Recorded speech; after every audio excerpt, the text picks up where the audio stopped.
नमस्कार, मैं हूँ आपकी दोस्त रेणुका। आप सुन रहे हैं अनमोल कहानियाँ, जहाँ मैं लेकर आती हूँ चुन चुन कर कहानियाँ जो आपका ज्ञान और कल्पनाशीलता बढ़ाने के साथ मनोरंजन भी कराए। आज की कहानी है मिलाप। लाला ज्ञानचंद बैठे हुए हिसाब किताब की जांच कर रहे थे कि उनके सुपुत्र बाबू नानक चंद आए और बोले, दादा, अब तक यहाँ परे परे जी उकता गया।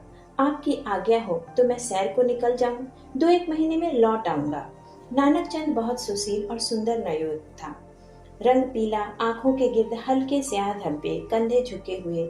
ज्ञानचंद ने उसकी तरफ तीखी निगाह से देखा और व्यंग्यपूर्ण स्वर में बोले, क्यों, क्या यहाँ तुम्हारे लिए कुछ कम दिलचस्पियां हैं? ज्ञानचंद ने बेटे को सीधे रास्ते पर लाने की बहुत कोशिश की थी, मगर सफल न हुए। उनकी डांट फटकार और समझाना बुझाना बेकार हुआ। उसकी संगति अच्छी न थी, पीने पिलाने और राग रंग में डूबा रहता था। उन्हें यह नया प्रस्ताव क्यों पसंद आने लगा, लेकिन नानक चंद उनके स्वभाव से परिचित था। बेधड़क बोला, अब यहाँ मन नहीं लगता। कश्मीर की बहुत तारीफ सुनी है, अब वहीं जाने की सोच रहा हूँ। ज्ञानचंद, बेहतर है तशरीफ ले जाइए। नानक चंद हंसते हुए बोला, कुछ रुपए तो दो, इस समय 500 रुपयों की सख्त जरूरत है। ज्ञानचंद, ऐसी फिजूल बातों का मुझसे जिक्र मत किया करो, मैं तुम्हें बार बार समझा चुका हूँ। नानक चंद ने हट करना शुरू किया और बूढ़े लाला इनकार करते रहे। यहाँ तक कि नानक चंद झुंझला कर बोला, अच्छा कुछ मत दीजिए, मैं यूं ही चला जाऊंगा। ज्ञानचंद ने कलेजा मजबूत करके कहा, बेशक तुम ऐसे ही हिम्मतवर हो, वहां भी तुम्हारे भाई बंधु बैठे हुए हैं ना। ज्ञानचंद, मुझे किसी की परवाह नहीं, आपका रुपया आपको मुबारक हो। ज्ञानचंद की यह चाल कभी पट नहीं पड़ती थी। इकलौता बेटा था, बूढ़े लाला साहब ढीले पड़ गए। रुपया दिया, खुशामद की और उसी दिन नानक चंद कश्मीर के सैर के लिए रवाना हो गया। लेकिन नानक चंद यहाँ से अकेला नहीं गया। उसकी प्रेम की बातें आज सफल हो गई थी। पड़ोस में बाबू रामदास रहते थे। बेचारे सीधे साधे आदमी थे। सुबह दफ्तर जाते और इस बीच नानक चंद अपने कोठे पर बैठा हुआ उनकी बेवा लड़की से मोहब्बत के इशारे किया करता।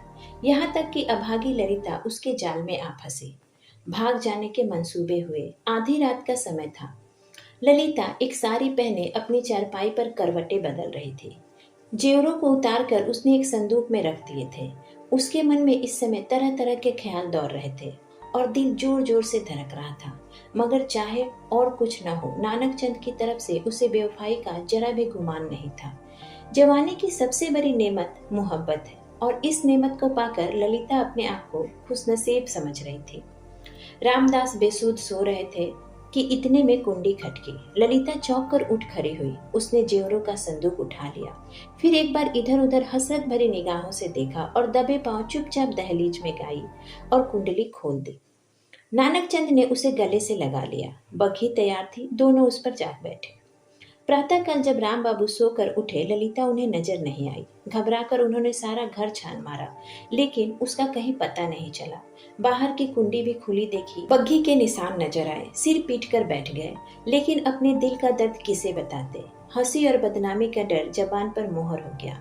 महसूस किया कि वह अपने ननिहाल तो नहीं गई, मगर लाला ज्ञानचंद सुनते ही भाप गए कि कश्मीर की सैर के कुछ और भी माने थे।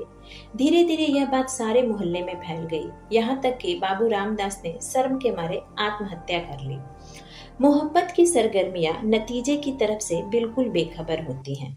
नानक चंद जिस समय बग्घी में ललिता के साथ बैठा तो उसे इसके सिवा कोई ख्याल न था कि एक युवती मेरे बगल में बैठी है, जिसके दिल का मैं मालिक हूँ। उसी धुन में वो मस्त था। बदनामी का डर, कानून का खटका, जीविका के साधन, उन समस्याओं पर विचार करने की उसे उस समय फुर्सत न थी। लेकिन हाँ, उसने कश्मीर का इरादा छोड़ दिया और कलकत्ते जा पहुंचा। किफायत सारी का सबक न पढ़ा था। उसके पास जो कुछ रुपए थे 2 महीनों में खर्च हो गए। ललिता के गहनों पर नौबत आई, लेकिन नानक चंद में इतनी शराफत बाकी थी। दिल मजबूत करके बाप को पत्र लिखा, मोहब्बत को गालियां दी और विश्वास दिलाया कि अब आपके पैर चूमने के लिए जी बेकरार है, कुछ खर्च भेजिए। लाला साहब ने खत पढ़ा। तस्कीन हो गई कि चलो जिंदा है, खैरियत से है।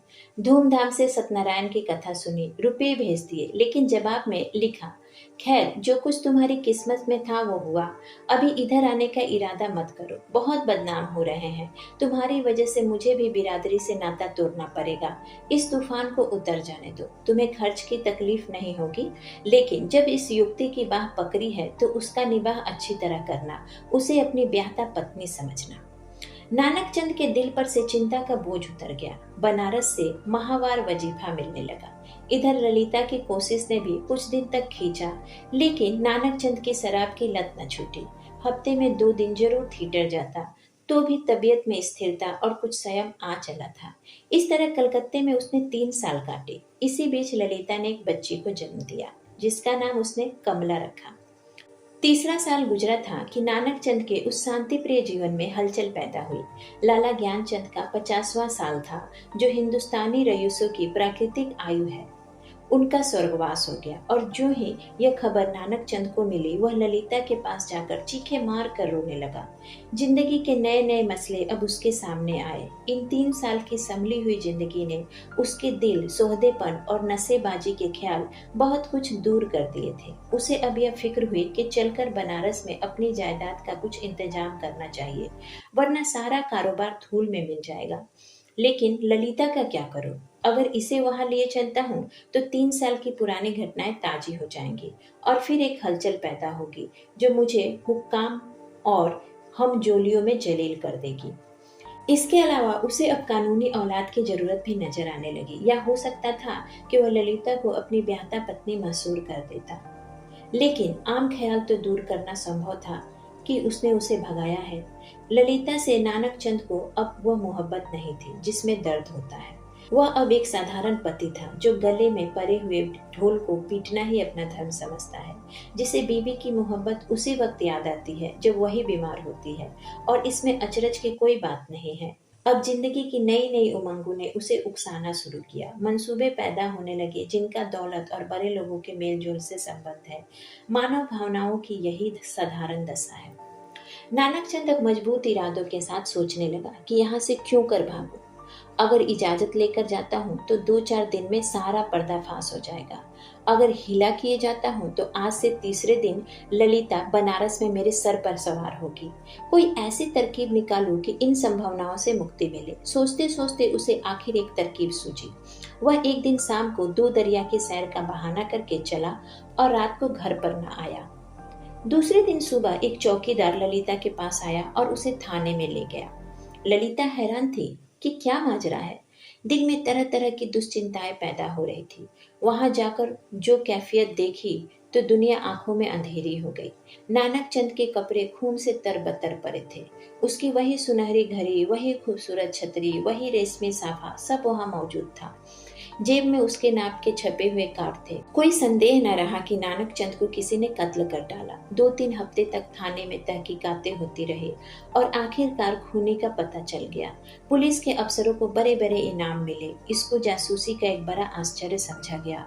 खूनी ने प्रेम की प्रतिद्वंदिता के जोश में यह काम किया, लेकिन इधर तो गरीब बेगुनाह खूनी सूली पर चढ़ा हुआ था, और वहां बनारस में नानक चंद की शादी रचाई जा रही थी। लाला नानक चंद की शादी एक रईस घराने में हुई, और तब धीरे धीरे वही पुराने उठने बैठने वाले आने शुरू हो गए। फिर वही मजलिसें, जिम, और फिर वही सागरों मीना के दौर चलने लगे। संयम का कमजोर अहाता इन विषय वासना के बटमारों को न रोक सका। हाँ, अब इस पीने पिलाने में कुछ पर्दा रखा जाता था, और ऊपर से थोड़ी सी गंभीरता रखी जाती थी। साल भर इसी बहार में गुजरा। नवेली बहू घर में कूट कूट कर मर गई। तपेदिक ने उसका काम तमाम कर दिया। तब दूसरी शादी हुई, मगर इस स्त्री में नानक चंद की सौंदर्य प्रेमी आंखों के लिए कोई आकर्षण न था। इसका भी यही हाल हुआ। कभी बिना रोए कौर मुंह में नहीं दिया। 3 साल में चल बसी। तब तीसरी शादी हुई। यह औरत बहुत सुंदर थी, अच्छी आभूषणों से सुसज्जित। उसने नानक चंद के दिल में जगह कर ली। एक बच्चा भी पैदा हुआ था, और नानक चंद गृह कार्यों के आनंदों से परिचित होने लगा। दुनिया के नाते रिश्ते अपनी तरफ खींचने लगे, मगर प्लेग के लिए सारे मंसूबे धूल में मिला दिए। प्रति प्राणा स्त्री मरी। 3 साल का लड़का हाथ से गया, और दिल पर ऐसा दाग छोड़ गया जिसका कोई मरहम न था। उच्च श्रृंखलता भी चली गई, अयासी का भी खात्मा हुआ। दिल पर रंजोगम छा गया, और तबीयत संसार से विरक्त हो गई। जीवन की दुर्घटनाओं में अक्सर बड़े महत्व के नैतिक पहलू छिपे हुआ करते हैं। इन सदमों ने नानक चंद के दिल में मरे हुए इंसान को भी जगा दिया। जब वो निराशा के यातनापूर्ण अकेलेपन में पड़ा हुआ इन घटनाओं को याद करता तो उसका दिल रोने लगता और ऐसा मालूम होता कि ईश्वर ने मुझे मेरे पापों की सजा दी है। धीरे धीरे यह ख्याल उसके दिल में मजबूत हो गया। उफ, मैंने उस मासूम औरत पर कैसा जुल्म किया, कैसी बेरहमी की, यह उसी का दंड है। यह सोचते सोचते ललिता की मासूम तस्वीर उसके आंखों के सामने खड़ी हो जाती और प्यारी मुखरे वाली कमला अपने मरे हुए सौतेले भाई के साथ उसकी तरफ प्यार से दौड़ती हुई दिखाई देती। इस लंबी अवधि में नानक चंद को ललिता की याद तो कई बार आई थी, मगर भोग विलास, पीने पिलाने की उन कैफियतों ने कभी उस ख्याल को जमने नहीं दिया। एक धुंधला सा सपना दिखाई दिया और बेकसी की हालत में छोड़कर मैंने उसकी सुध तक न ली। उस नेक नामी पर धिक्कार है जिसके लिए ऐसी निर्दयता की कीमत देनी पड़ी। यह ख्याल उसके दिल पर इस बुरी तरह बैठा कि एक रोज वो कलकत्ता के लिए रवाना हो गया। प्रातःकाल का समय था। वो कलकत्ते पहुंचा और उसी पुराने घर को चला। बहुत तलाश के बाद उसे अपना पुराना घर नजर आया। उसका दिल जोर जोर से धड़कने लगा और भावनाओं में हलचल पैदा हो गई। उसने एक पड़ोसी से पूछा, इस मकान में कौन रहता है?